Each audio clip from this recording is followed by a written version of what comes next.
Hello and welcome. It's good to be here with you in the online course. I want to give you some tips on success in online learning. A couple things to remember is online learning goes fast, especially if we are in a course that only lasts 5 weeks. Some of our courses at the graduate level are 6 weeks, but it still goes fast. When in doubt, always double check the syllabus. So you want to make sure that you are on the same page as everyone else, and especially the professor and the course writers. Plan your week and note the weekly lesson requirements. So that's always important. Double check that. Capitalize on online asynchronous flexibility. So some courses will often have times where you have to log in at a certain point. We don't do that here. It's asynchronous, so it allows you to work and study and write and post when it is most convenient for you. So that's a good thing, and you want to use that as able.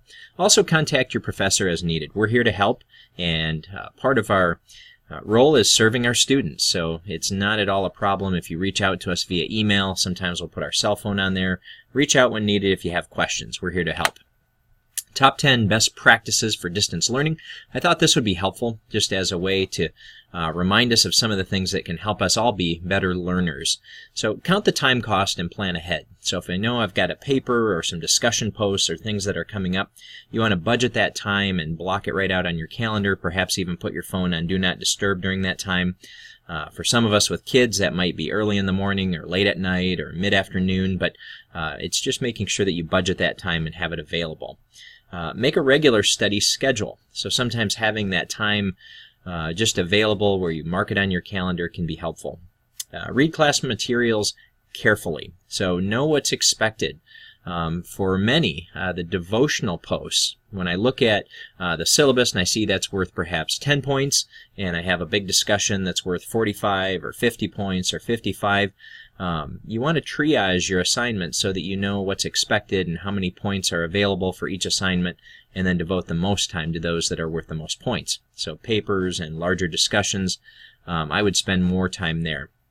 As well, for most devotionals, there's really no peer responses that are required. So if it's 10 points and I get 10 points by posting once and including a scripture passage, I'm ready to move on to the next thing, versus having 5, 6, 7 posts on a devotional that's worth 10 points, but then not getting all my points for the next devotional that's worth 45.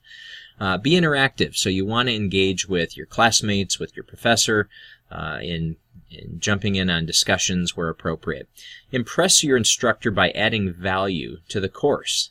So when in doubt, add references. That shows that you're engaging with the readings, that you're engaging with any lecture materials or other things that you found on your own, including scripture. So as you can tie your own ideas into what you're reading in the textbooks and other sources, that shows that you're really digging in and developing some good study habits. Create a study zone. So for some of us, we have an office at home or an office at work, or at least a place that we can put our things together and kind of organize our mind for studying. It's a good thing. Identify your personal support system. That could be family, friends, other students in the class, your professors, those that are in your corner and are fighting for your success. Always double check your work, so that means running spell checker and grammar check, including in discussion posts and response posts. So you can a lot of times avoid those minor dings for point reductions if you just do a good proofread, make sure you're double checking your work and submitting your best work. Have the required equipment, so knowing, all right, my laptop, do I need my cord handy? Or do I have a full battery? Because once you get into something, I'm working on a paper and all of a sudden my laptop dies, you might lose some work. That's never good. So making sure you have everything you need for a successful study session. And the final point that StudyTactics.com provides is take responsibility for your own learning. Of course, as adult learners, we do that anyway, but it's just a good reminder that ultimately, you're making an investment here to be participating in higher education, so you want to get the most out of it. Enjoy the books, enjoy the readings, take advantage of the opportunity that you have to learn. It's my pleasure to be with you. I hope that was helpful, or at least gave you something that you can consider as you think about your own study skills and habits. I wish you much success. If you have any questions along the way, feel free to reach out. Have a wonderful week. Bye-bye.